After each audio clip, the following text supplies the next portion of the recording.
করলাম বাকিগুলো আছে।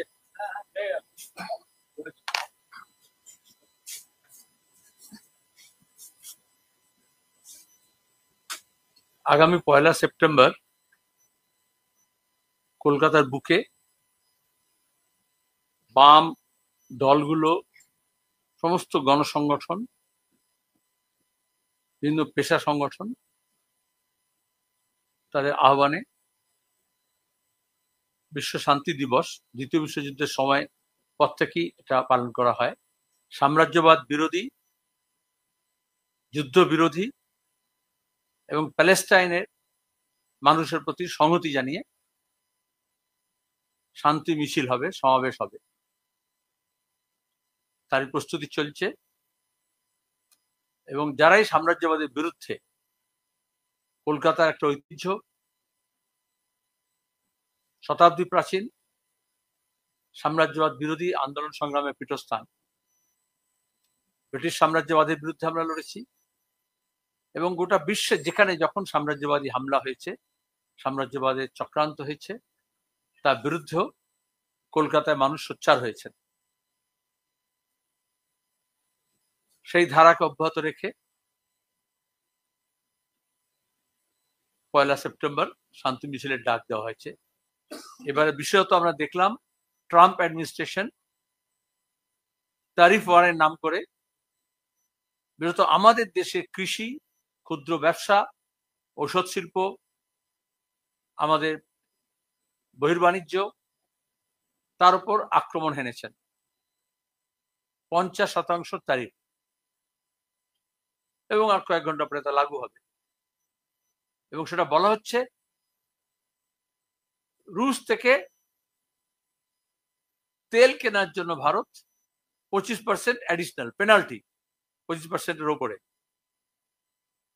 তাহলে যারা বিশ্বায়নের কথা বলতেন, যারা গোটা বিশ্বব্যাপী পুঁজি এক প্রান্ত থেকে আরেক প্রান্ত ছুটবে বাধাহীনভাবে, তারাই দেখছি মানুষের চলাচল বা নিজের দেশের স্বার্থে বা নিজের কূটনীতির জন্য, শায়েস্তা করার জন্য তারা কিভাবে ট্যারিফ আর নন ট্যারিফ ব্যারিয়ার গুলো ব্যবহার করছেন।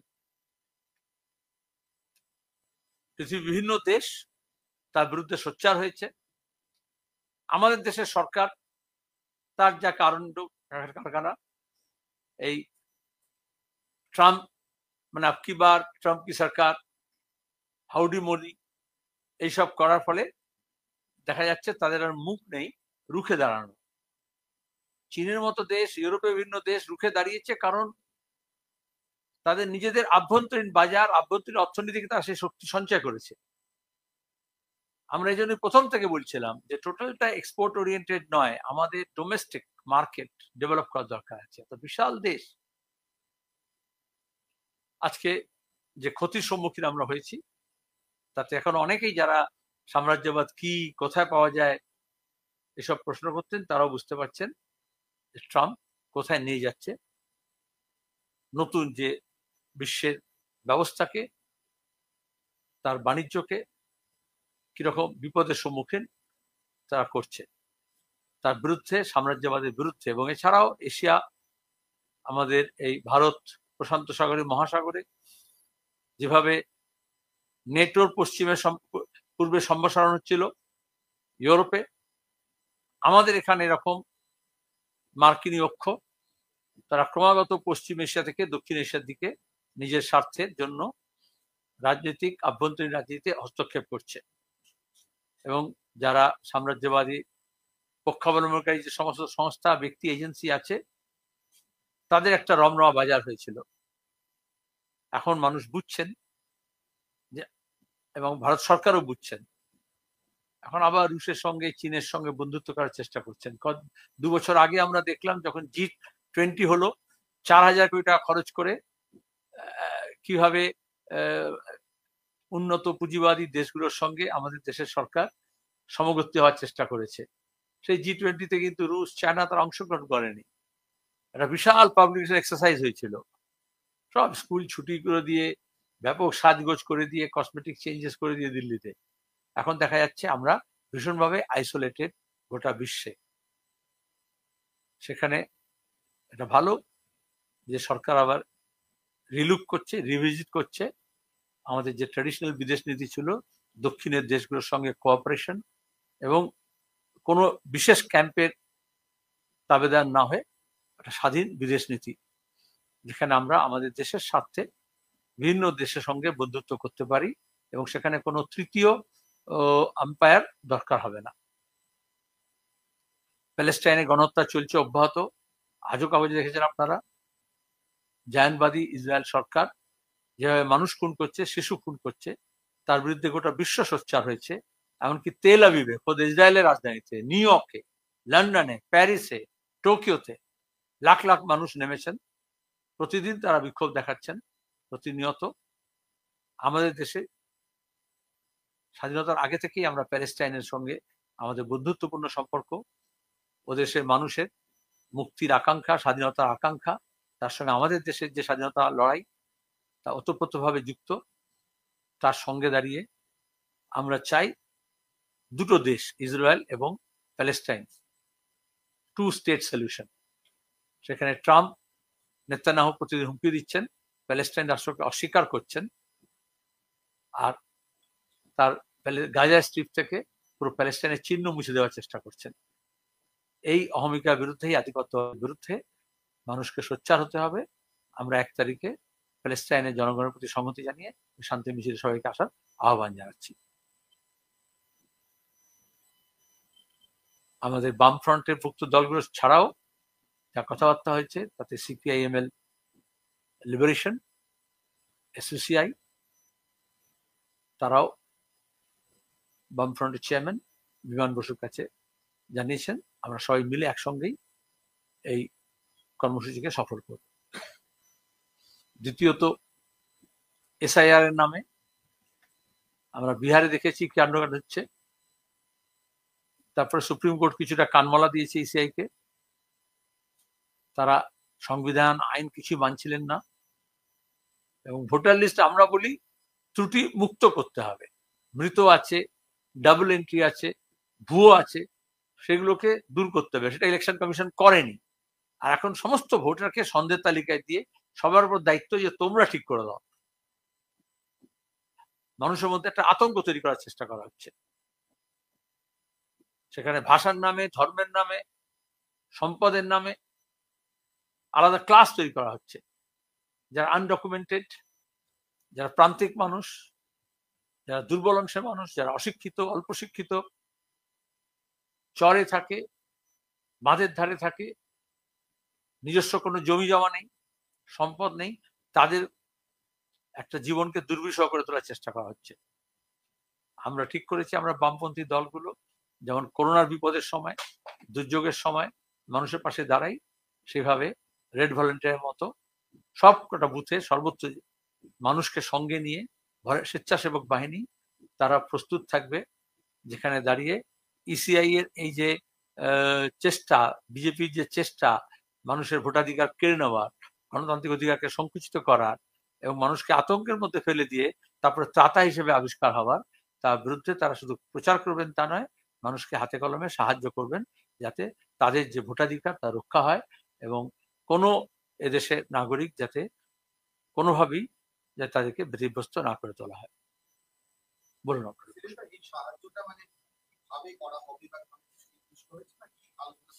এখনো যেহেতু নির্বাচন কমিশন কিছু নির্দিষ্ট করে দেয়নি, কোনো নোটিফিকেশন করেনি, কিন্তু বিহারের অভিজ্ঞতায়, আসামের অভিজ্ঞতায় আমরা জানি যাই করুক সেটা শাসক দলের তাবেদারি করে করবে। আমাদের রাজ্যের নির্বাচন কমিশনকে আমরা দেখেছি, পঞ্চায়েত পুরসভায় দেখেছি, লোকসভা নির্বাচন দেখেছি, কিভাবে ভোটে যখন কারচুপি হয়, যখন খুনোখুনি হয়, সেদিন যেমন তামান্না খুন হলো, সেখানে নির্বাচন কমিশন, তার অবজারভার, তার রিটার্নিং অফিসার, তার পুলিশ অবজারভার সব নির্বাক, কোনো ভূমিকা থাকে না, ভোট চুরিতে সহায়তা করে। আর এখন মহারাষ্ট্রের ভোট, দিল্লির ভোট, হরিয়ানা ভোটের পরে সামনে চলে এসছে, যেটা আমরা মুর্শিদাবাদের ভোটের পরে বলেছিলাম, যে কিভাবে গাজওয়ারি করে, প্রশাসনকে ব্যবহার করে, নির্বাচন কমিশনের মেশিনারিকে ব্যবহার করে একেবারে ভোটার লিস্ট থেকে গণনায় কারচুপি হয়েছে। এরপরে এসআইআর নাম করে যে নোটিশটা বেরোবে, তাতে ওদের উদ্দেশ্য তো পরিষ্কার হয়ে গেছে বিহারের পরে, যে কত বেশি সংখ্যক মানুষকে ভোটার লিস্ট থেকে বার করা। সেটাতে না করতে পারে প্রত্যেকটা ভোটারের অধিকার যাতে সুনিশ্চিত হয় তার জন্যই তাদেরকে যে সমস্ত আইনি সহায়তা লাগবে, যে সমস্ত ডকুমেন্টেশন লাগবে, সেসব ব্যাপারে আমরা সাহায্য করবো। নাহলে তৃণমূল যা করেছে, নতুন কারখানা খুলে দিয়েছে, এফিডেভিট করার নাম করে, বার্থ সার্টিফিকেটের নাম করে তারা হচ্ছে টাকা কামানোর ধান্দা করে দেবে, দুর্নীতিগ্রস্ত যা করে। বিজেপি আবার ওদিকে নিজের নিজের নেতাদের নামে কার্ড দিতে আরম্ভ করে দেবে, गर्व से कहो हम बीजेपी है, তাহলে তোমার আর কিছু হবে না। কিন্তু পরে দেখা যাচ্ছে এই যে বাংলাভাষী মানুষের উপরে যখন অত্যাচার হচ্ছে, তখন কোনো কার্ডই কাজ করেনি। ডকুমেন্টস গুলোকে ফেক সার্টিফিকেট দেওয়ার ফলে অনেক হচ্ছে বিশ্বাসযোগ্যতা উঠে গেছে। সেজন্য যাতে মানুষ তার ডকুমেন্টস গুলো ঠিকঠাক রাখে, ভোটার লিস্টে তার নাম আছে কি নেই সেটা দেখা, যাদের আছে সেটাকে রক্ষা করা, যাদের নেই তাদেরকে কিভাবে নাম তোলা যায় সে ব্যবস্থা করা, এবং সেখানে যারা মৃত আছে, সেখানে যারা ভুয়ো আছে সেগুলোকে চিহ্নিত করা, এই কাজগুলোর মধ্যে দিয়ে। ভোট এলেই সিবিআই ইডি দৌরাত্ম্য বাড়ে, তৎপরতা বাড়ে। তো আমার কথা তুমি আবার রিপিট করছো কেন? আমরা বরাবর বলে এসেছি, আর সবে শুরু হয়েছে। নরেন্দ্র মোদী প্রধানমন্ত্রী লোকসভা নির্বাচনের আগে পুরুলিয়া এসে বলেছিলেন জুন মাসে গত বছর, যে একজনও দুর্নীতিগ্রস্ত জেলের বাইরে থাকবে না, সরকার তৈরি হবে। কয়েকদিন পরে তারিখ দিয়ে দিয়েছিলেন, এবং তারপরে সবাই জেলের মধ্যে যাবে। তারপর হাওয়া বোমা, বিদেশ ঘুরে বেড়াচ্ছিলেন। তারপর এখন আবার এসছেন, আবার ওই একই কথা ভাঙা রেকর্ডের মতো বলছেন। তাহলে এই 1 বছর ধরে আমরা দেখলাম যারা শিক্ষক নিয়োগে দুর্নীতি করেছে, চিট ফান্ডে দুর্নীতি করেছে, অন্য ক্ষেত্রে যে দুর্নীতি যতগুলো ব্যাপার ছিল, তার বরঞ্চ জেলে যারা ভেতরে ছিল তারা জেলে বাইরে আসতে শুরু করেছে, তাদেরকে জামিন দেওয়ার চেষ্টা করা হচ্ছে। যারা জামিন পাচ্ছে, সিবিআই তাদের বিরুদ্ধে কোনো আর আপিলও করছে না, অনুব্রত থেকে পার্থ চ্যাটার্জি আমরা দেখেছি। তাহলে উল্টোটা হলো, এইবার আবার যখন ভোট সামনে আসছে, আবার মোদী এসছেন, আবার উচ্চস্বরে রব তুলবেন, মমতা ব্যানার্জি আবার ধর্নায় বসবেন, আবার রাজীব কুমারের মতো কাউকে ধরে ঘোরাঘুরি করানো হবে ভুবনেশ্বর বা কি বলে মেঘালয় শিলং, তারপরে খেল খতম, পয়সা হাজার। তাহলে ইডি সিবিআই কে রাজনৈতিক স্বার্থে ব্যবহার করা হচ্ছে, এবং সেখানে যেখানে দরকার নেই সেখানে অতি সক্রিয়তা দেখাচ্ছে, আর যেখানে দরকার আছে সেখানে চুপচাপ থাকছে। বা আমরা দেখেছি অভয়াকাণ্ডে, আরজি করে কেসে, আমরা দেখেছি চিট ফান্ডের কেসে, আমরা দেখেছি কাকুর কণ্ঠস্বরের ব্যাপারে, শিক্ষক নিয়োগের দুর্নীতির ক্ষেত্রে কিভাবে যেই মমতা বা তার ভাইপোর নাম চলে আসছে তখন ইডি সিবিআই চুপচাপ হয়ে যায়। হিন্দি में बोलता है सांप सूंघ लेता है। আজকে সকালবেলায় বড় আর বিধানকে তাকে পরিস্থিতি আবার সেই একই অবস্থা। আগে কুকুর ছেঁচে মোবাইল বার করা হচ্ছে, এবার জঙ্গলের মধ্যে মোবাইল থেকে ছিঁড়ে ফেলে দিচ্ছেন, 5 লোককে পালানোর চেষ্টা করছেন। কোথায় ফেললেন?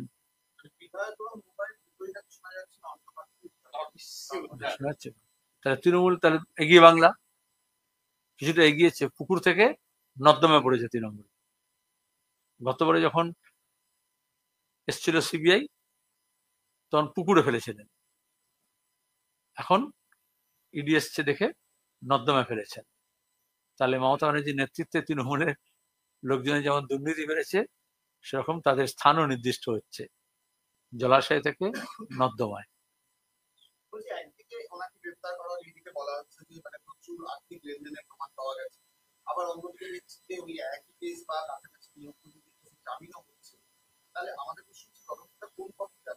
আমরা অনেক আগে বলেছি, মমতা ব্যানার্জি তার ভাইপো তৃণমূল কংগ্রেস রাজ্য প্রশাসনকে ব্যবহার করে একটা দুর্নীতি তন্ত্র বানিয়েছে, তন্ত্র।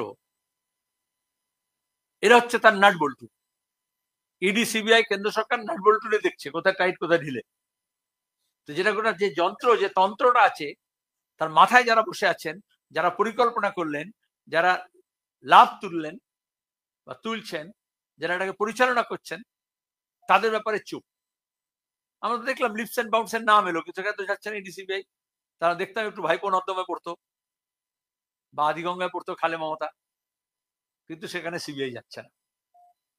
তাহলে তোমরাই তো রিপোর্ট করছিলে, কাকুর গলার স্বর নিয়ে 1 বছর চিৎকার হচ্ছিল, তো গলার স্বরের রিপোর্ট তো পাওয়া গেল, তা তো বোঝা গেল সে যারা বিজেপিতে এখন চলে গেছে তৃণমূল থেকে, যারা বিজেপিতে আছে, যারা তৃণমূল আছে, তারা বলছে এই টাকাগুলো অভিষেকের কাছে দেওয়া হয়েছিল, লিস্ট ওখান থেকে অ্যাপ্রুভ হয়ে আসতো। 26,000 চাকরি গেল, তার জন্য শাস্তি পাবে না? এবং তৃণমূলের এমএলএ, তৃণমূলের এই সমস্ত যারা অফিসে যাদেরকে বসেছিল, মন্ত্রী, তাকে দেখছি আবার জামিন হচ্ছে। এই খেলা হবে, মানে এটাই তো, যাওয়া হবে আসা হবে, শুধু যাওয়া আসা। তাহলে কার্যকর ব্যবস্থা নেওয়া হচ্ছে না কেন? দুর্নীতি রোধ করার জন্য কার্যকর ব্যবস্থা, দুর্নীতিগ্রস্তদের শাস্তি দেওয়া, এবং এই দুর্নীতির জন্য তাদের জীবন দুর্বিষহ উঠেছে, তাদের কিছু সমস্যা সুরাহা করা, এই তো কাজ। এই কাছাকাছি কিন্তু একটু আলাদা। বিজেপিতে দুজন বিজেপি কর্মীর মৃত্যু নিয়ে আজকে একটা শুনানি সিবিআই চাওয়া হয়েছে। আজকে বিচারপতি দীপঙ্কর ঘোষ বলছেন এখন সিবিআই চাওয়াটা একটা গ্যারান্টি শো কথা দিচ্ছে। সিআইডি তদন্ত করে প্রয়োজনে একজন ডিআইজি পদমর্যাদা অফিসার নিযুক্ত করা হবে। আবার বলছি, আমাদের দেশে এবং রাজ্যে ক্রিমিনাল জাস্টিস সিস্টেম, সেটাকে পুরোপুরি জিওপার্ডাইজ করা হয়েছে। সিবিআই হোক আর সিআইডি হোক আর পুলিশ হোক আর গোয়েন্দা দপ্তর হোক, তাদের যে ক্রিমিনাল ইনভেস্টিগেশন, তার যে দক্ষতা, যোগ্যতা, পারদর্শিতা, সেটা এখন প্রশ্নের মুখে। তো জানো, সেই লোকসভা নির্বাচন 2019-এ দাড়িভিটে দুজন ছাত্র খুন হয়েছিল। তারপরে বিজেপি তৃণমূলের অনেক চাপানুতর হলো, সেই পরিবারের লোকজনকে নিয়ে ইলেকশনের প্রচার করা হলো। তারপরে এই সরকার ওই সরকার, কোন সরকারই কোনো তদন্তের কোনো হদিশ করতে পারলো না। এইভাবে সিবিআই তদন্ত অভয়াকাণ্ড দেওয়া হয়েছিল। আমরা সেদিনও বলেছিলাম, যেদিন অভয়া সিবিআই কাণ্ড, মমতা বলছেন আনন্দ দাল মে কুছ কালা হ্যায়, কেন বলছেন মমতা ব্যানার্জি? আর এখন দেখা যাচ্ছে কলকাতা পুলিশ যা, সিবিআই তাই। আনিস খানের খুনি এখনো অধরা, সেই মামলা হাইকোর্ট এখনো পড়ে আছে। তার মানে অপরাধীকে ধরা এবং শাস্তি দেওয়া, এ পুরো আমরা একটা বড় লিস্ট করে দিতে পারি, তার দরকার নেই। সেখানে দেখা যাচ্ছে যে আদতে কোনো এজেন্সি, যে সে সরকারের আছে সঙ্গে, সেই সরকারের ইচ্ছাকে পূরণ করা ছাড়া অন্য কোনো কাজ করতে রাজি নয়।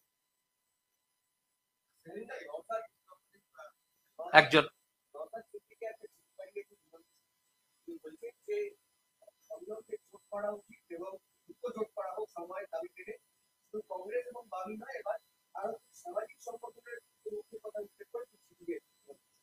একতলার নিচেই জন বসে আছেন, তো যাওয়ার পথে কথা বলে নেবে।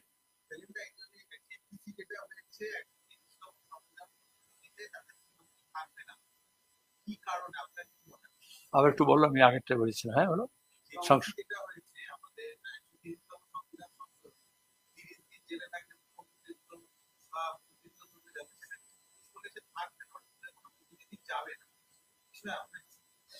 প্রথম কথা, আমরা সংসদে দেখছি ইন্ডিয়া ব্লক, তারা এসআইআর প্রশ্নে, অন্যান্য সমস্ত যে বিলগুলো পাস হচ্ছে সে প্রশ্নে একটা সমবেত ভূমিকা পালন করার চেষ্টা করছেন। এবং তৃণমূলকে আমরা সবসময় বলি, তারা কিন্তু যখন যেমন তখন তেমন, কখন ইন্ডিয়া ব্লকের সঙ্গে আছে, কখন ইন্ডিয়া ব্লকের সঙ্গে নেই। এই যে বিরোধী ঐক্য যখনই গড়ে ওঠে, সেটা তাদের একটা ভূমিকা অনেকেরই নজর কাড়ার মতো ব্যাপার হয়ে যায়।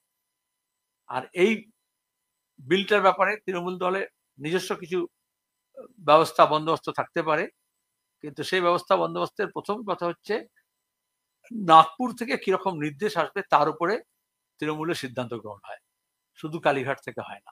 কালীঘাট নড়ে, নাগপুরে নড়ে চড়ে বসলে। এর বাইরে আমি কি বলতে পারবো না।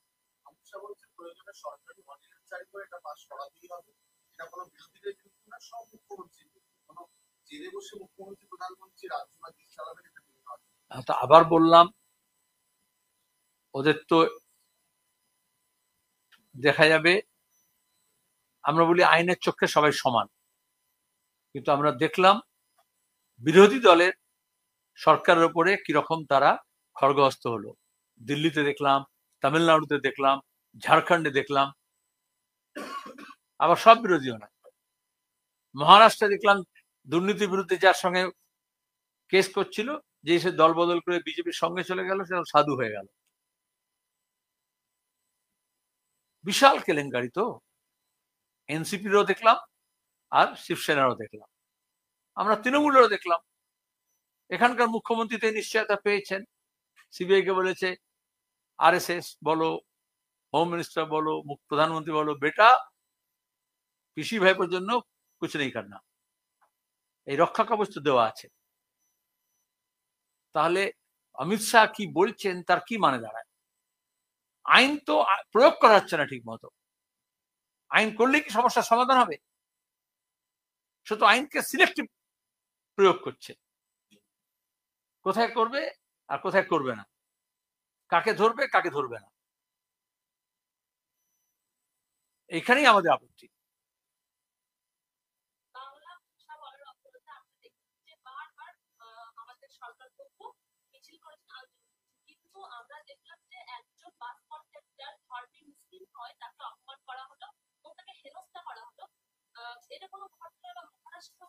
ফরাক্কা আমরা দেখিনি কারমাইকেল হস্টেলে ছাত্রদের উপরে, কলকাতা বিশ্ববিদ্যালয় হস্টেল, কোনো প্রাইভেট হস্টেল নয়। তাহলে যারা পেইং গেস্ট হিসেবে থাকে, বিভিন্ন ছাত্রছাত্রীরা, গবেষকরা, তাদের কি অবস্থা? এবং কলকাতার বুকে, কোনো হরিয়ানায় নয়। তারপরে ফরাক্কা যে ঘটনা আপনি বলেছেন, বাস কন্ডাক্টর। তাহলে আরএসএস এর যে রাজনীতি, ধর্ম এবং ভাষার নামে আদারিং করা, অপর করা, তৃণমূলও সেই কাজই করছে। সেখানে কোন ভাষা সেটা বড় গুরুত্ব নয়, কোন ধর্ম কোনো বড় গুরুত্ব নয়, আদারিং পিপল নট লাইক আস, পোশাক দেখে, চেহারা দেখে, ভাষা দেখে, ধর্ম দেখে, উপাসনা পদ্ধতি দেখে। এটাই হচ্ছে নয়া ফাঁসিবাদী যে কায়দায় আমাদের এখানে দেশ পরিচালনা করা হচ্ছে, তার থেকে পশ্চিমবঙ্গ আলাদা নয়। যারা মনে করছিলেন এটা বিজেপি করে, এটা দিল্লিতে হয়, এটা আখলাকের উপরে হয়, এটা জুনেদের উপরে হয়, আমাদের রাজ্যে আমরা দেখছি তাতে কি ড্র হয়। তৃণমূল কংগ্রেস মমতা ব্যানার্জির নেতৃত্বে আরএসএস এর যে গেম প্ল্যান সেটাকে ইমপ্লিমেন্ট করছে, একটু আলাদা রঙে, আলাদা ঢঙে। তা শুধু প্রতিবাদ করার সময় নয়, রাজ্যের মানুষকে বুঝতে হবে, বিরত সংখ্যালঘু সম্প্রদায়ের মানুষকে বুঝতে হবে, বাংলা ভাষাভাষী মানুষকে বুঝতে হবে। ওরা এটাকে ব্যবহার করে হিন্দু বনাম মুসলমান বা বাঙালি বনাম অবাঙালি করতে চাইছে। আসলে এই ছাত্র, খেটে খাওয়া মানুষ, মধ্যবিত্ত মানুষ, তাদেরকে ভাগ করতে চাইছে, কিন্তু ওপরে তারা এক।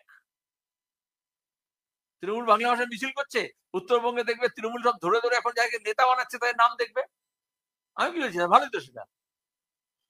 এখানে দাঁড়িয়ে বলছে আলাদা পক্ষ তৈরি করে দিচ্ছে, তারপরে পক্ষাপক্ষি করে তাদের মধ্যে যাতে কুকুর বিড়ালের মধ্যে ঝগড়া হয়। আমরা এই বিভাজনে রাজনীতির বিরুদ্ধে। শান্তি হবে না যদি সবার অধিকার তুমি স্বীকার না করো, এবং যার যেটা ট্র্যাডিশন, ধারা, সেটাকে তুমি কটাক্ষ করতে পারো না। আজকে সেটাকেই রাজনৈতিক বচসা কেন্দ্রতে নিয়ে আসার চেষ্টা করা হচ্ছে। অথচ আমরা জানি আমাদের দেশ মানে হচ্ছে এই বৈচিত্র্যময়, সেখানে নানা ভাষা, নানা মত, নানা পরিধান, বিবিধের মাঝে দেখো মিলন মহান। এই যে তোমরা দুজন পাশাপাশি বসে আছো, দুজনের পোশাক একরকম নয়, দুজনের অধিকার আছে, স্বাধীনতা আছে নিজস্ব যে ধারাকে বহন করার, নিজের পছন্দ অনুযায়ী করার। সেখানে কেউ কারোর উপর কোনো চাপিয়ে দিতে পারে না। এই চাপিয়ে দেওয়াটাই হচ্ছে আধিপত্যকামী রাজনীতি।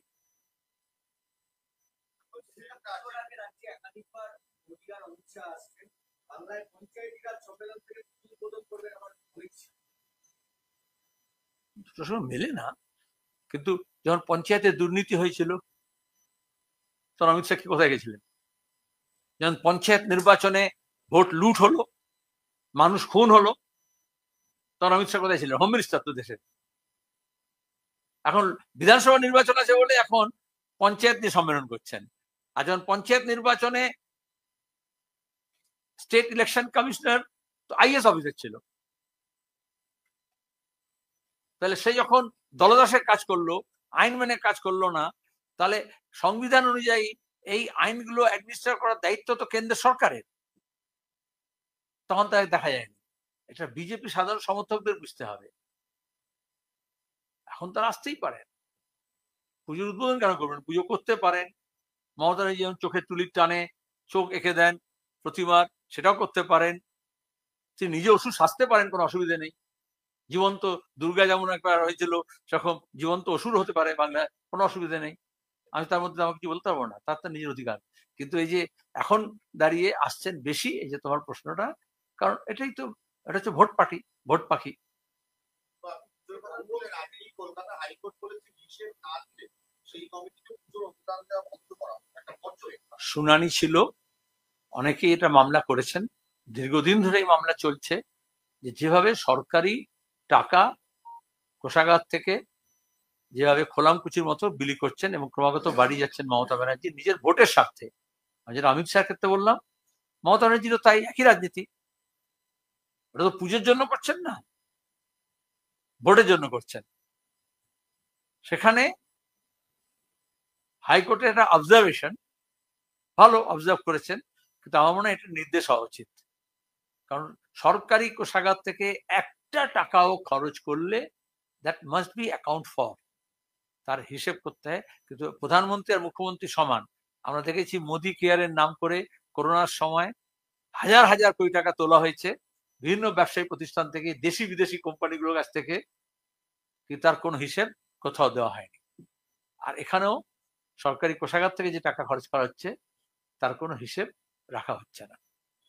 এটাই হচ্ছে দুর্নীতির স্রোত। কৃষ্ণনগর জেলা শাসকের কাছে চিঠি দিয়েছে কিন্তু রক্ষা সংগঠন। তাদের বক্তব্য, নদিয়ার পলাশীর মুভমেন্টের সামনে থেকে নবাব সিরাজউদ্দৌলার সরাতে হবে এবং তার সামনে পাকিস্তান ও বাংলাদেশের বিপুল নামের নাম লেখা ফলক সরাতে হবে। প্রথম কথা হচ্ছে, আমরা বিভিন্ন দেশের মানুষের ঐক্যের ওপর বিশ্বাস করি। ওয়াঘা বর্ডারে যখন যাবে, ওয়াঘা সীমান্তে আটারিতে, সেখানেও দেখবে কমরেড হরকিষেণ সিং সুরজিতের নাম লেখা আছে, আর হ্যান্ডশেকের একটা মূর্তি আছে, আর সেখানে ভারত পাকিস্তান পিপুলস ফোরামের তরফ থেকে ওইখানে 14 এবং 15 তারিখে যৌথভাবে সাম্রাজ্যবাদ বিরোধী এই উপমহাদেশের মানুষের যে ঐক্য আছে সেটাকে সেলিব্রেট করা হয়। সিরাজউদ্দৌলা বাংলার শেষ নবাব ছিলেন, স্বাধীন নবাব। তারপরে ব্রিটিশের আনুকূল্যে নবাব হয়েছিল কেউ কেউ। তাহলে আমি তো, যদি ভালো হতো যদি এই সংস্থা বললে আরএসএস এর, তারা যদি বলতো যে লর্ড ক্লাইভের ছবি রাখা থাকবে ওখানে, বা জগৎ সেটের, আরো ছিল না সব। তারা আমাদের বাংলার ইতিহাসকে অস্বীকার করছে। তোমরা জানো পলাশীর প্রান্তরে যেখানে বাঙালি খন্ডেরা লাল হলে যেটা ক্লাইভের খঞ্জর, তাই তো? এখন এটা খঞ্জর বললে তো আবার কেউ কেউ বলবে যে তোমার কি খঞ্জর শব্দটা ফার্সি থেকে এসছে, ওটা বাদ দিতে হবে। আমাদের বাংলার ঐতিহ্য ওরা বুঝতে পারছে না, সংস্কৃতি ওরা বুঝতে পারছে না।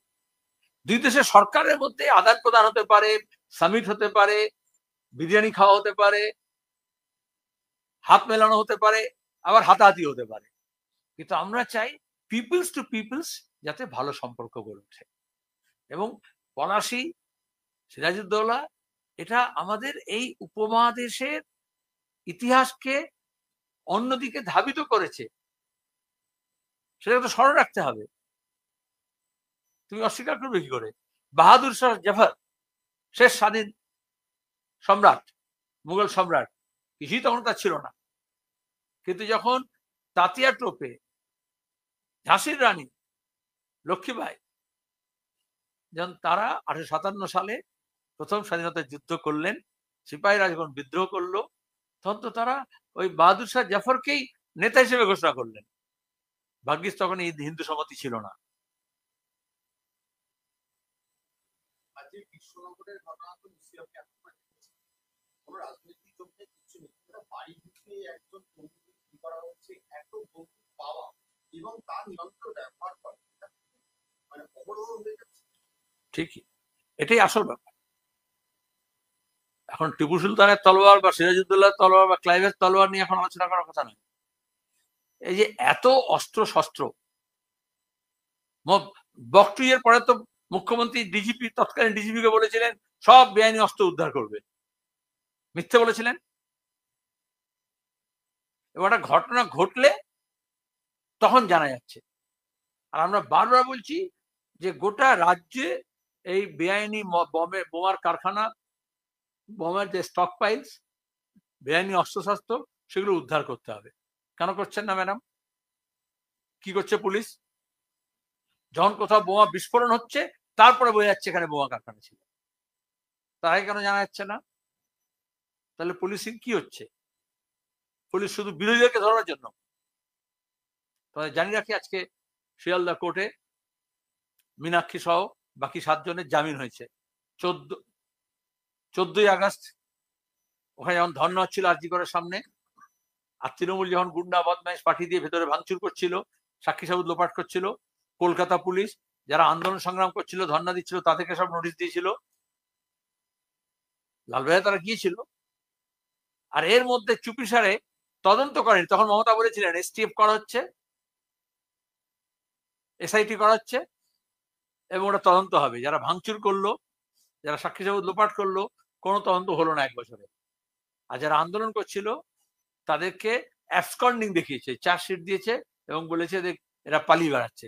মীনাক্ষী মুখার্জি তো পালিয়ে বেড়াচ্ছে না, বাকি যারা আমাদের ছাত্র যুব নেত্রী ছিল তারা তো পালিয়ে বেড়াচ্ছিল না, তারা তো আন্দোলন সংগ্রামে ছিল। এই হচ্ছে পুলিশের অবস্থান। যদি এটা হয়, শাসক দলের দলদাস হবে, আর শাসক দল যদি বোমা বন্দুক পিস্তলের চোটে যদি রাজনীতি করার চেষ্টা করবে, তাহলে গোটা রাজ্য যৌতুকগৃহ তৈরি হচ্ছে। ব্যক্তিগত ওয়েবসাইটে একটা সন্দেহ করা হচ্ছে 2022-এর পেজের নাকি রিজাল পাস হয়েছে। এবার দর্শক বলছে আমরা তদন্ত করে দেখবো কি হয়েছে, আমরা সেই নম্বরে এফআইআর করব। যদি ইতিমধ্যেই পরীক্ষার্থীরা একটা আশঙ্কা তৈরি হচ্ছে, তাহলে কি আবারও তৃণমূল তার এই দুর্নীতির রাস্তা থেকে সরে আসবে না। আমি তো বারবার বলছি, দুর্নীতিতন্ত্র, নিয়োগের ক্ষেত্রে যে দুর্নীতি হচ্ছে, এটা একটা বিশাল ইন্ডাস্ট্রি। সেখানে দাঁড়িয়ে তারা গোটা সিস্টেমকে করাপ্ট করেছে, কোনো সুষ্ঠু নিয়োগ হচ্ছে না। এখনো টাকা তোলা হচ্ছে তো চাকরি দেওয়ার নাম করে, সেটা ছাড়া তৃণমূল বাঁচতে পারে না। ওই যে বলে না, যার যায় না মলে।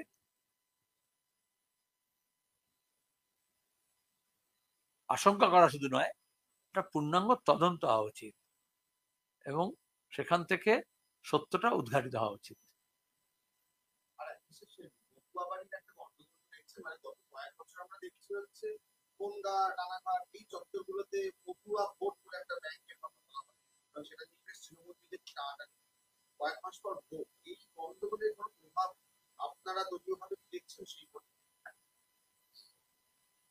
সবচেয়ে নিম্নবিত্তের মানুষ, নিম্নবর্গের মানুষ, অসহায় মানুষ, সে তো এই মতুয়া সম্প্রদায় দীর্ঘদিন ধরে আছে। হরিচাঁদ ঠাকুর, গুরুচাঁদ ঠাকুর, তারা একটা সমাজ সংস্কারক, শিক্ষার প্রসার এবং নিম্নবর্গের মানুষকে মাথা তুলে দাঁড়ানো, আত্মসম্মানের সঙ্গে ব্রাহ্মণ্যবাদের বিরুদ্ধে রুখে দাঁড়ানো মন্ত্র দিয়েছিলেন। সেখানে দেখা গেল এই ব্রাহ্মণ্যবাদী দলগুলো নিজের এজেন্ট তৈরি করলো, রাজনৈতিক এজেন্ট। আর তারপরে ওদেরকে দাবার বোর্ডের মতো ব্যবহার করার চেষ্টা করা হচ্ছে। তাদের জীবন জীবিকার নিশ্চয়তা নেই, বাসস্থানের নিশ্চয়তা নেই, নাগরিকতার নিশ্চয়তা নেই।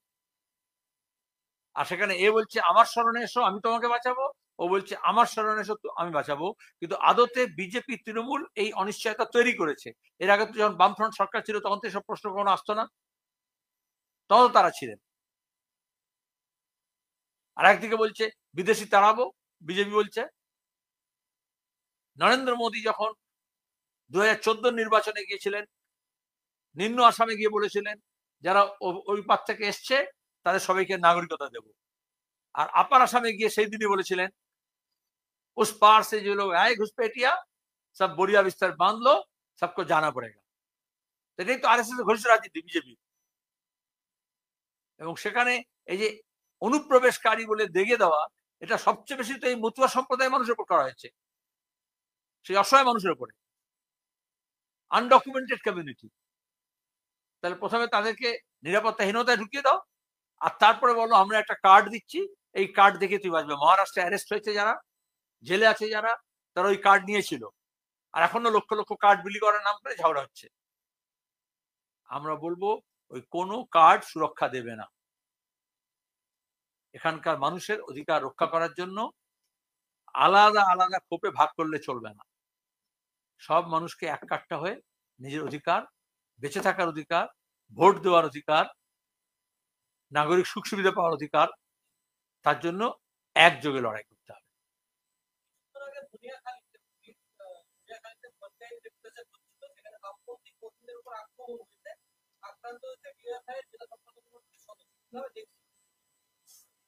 ধনেখালি সেরকম জায়গা হুগলিতে যেখানে এখনো কিছু সন্ত্রাসের অবশিষ্ট আছে, দীর্ঘদিন ধরে ওখানে সন্ত্রাস চলছে। আর পঞ্চায়েতে যে লুটতন্ত্র আছে, 100 দিনে কাজের প্রশ্নে 4 ক ফর্ম নিয়ে গোটা রাজ্য জুড়ে বামপন্থীরা আন্দোলন করছেন। এবং এই সময় এই আগস্ট মাসে এই কদিন তারা প্রত্যেকটা পঞ্চায়েতে বিক্ষোভ দেখাচ্ছেন, অবস্থান করছেন এবং 4 ক ফর্ম দাখিল করছেন। এটা আইন আছে, সেই আইন প্রয়োগ করছে না কেন্দ্র এবং রাজ্য সরকার। সেই আইনে যারা গ্রামীণ বেকার তাদেরকে যে ব্যবস্থা করে দেওয়া হয়েছে, যে আইন আমরা করেছিলাম ইউপি 1-এর সময়, সেই আইনকে প্রয়োগের নাম করে মানুষের অধিকার প্রতিষ্ঠার জন্য যখন হচ্ছে, তখন তাদের উপর হামলা হচ্ছে। কারা হামলা করছে? যারা 100 দিনের কাজে টাকা চুরি করেছে, বা তাদের যারা দালাল আছে, যাদের জন্য 100 দিনের কাজ বন্ধ আছে, তারাই অপরাধ করছে। কিন্তু এতে মানুষ দমে যাবেন না। এর আগেও পিংলায় হয়েছে, আমরা দেখেছি মিদনাপুরে, অন্যত্র হামলা করার চেষ্টা করা হয়েছে, কিন্তু গোটা রাজ্যের মানুষ যাচ্ছেন। গরিব মানুষ, গ্রামীণ জনতা তার অধিকারের জন্য, তার অধিকার প্রতিষ্ঠার জন্য পঞ্চায়েত অভিযান করছেন। দরকার হলে ব্লক অফিস অভিযান করবেন, দরকার জেলা অফিস অভিযান করবেন এবং তার অধিকার তারা ছিনিয়ে নেবেন। ধন্যবাদ।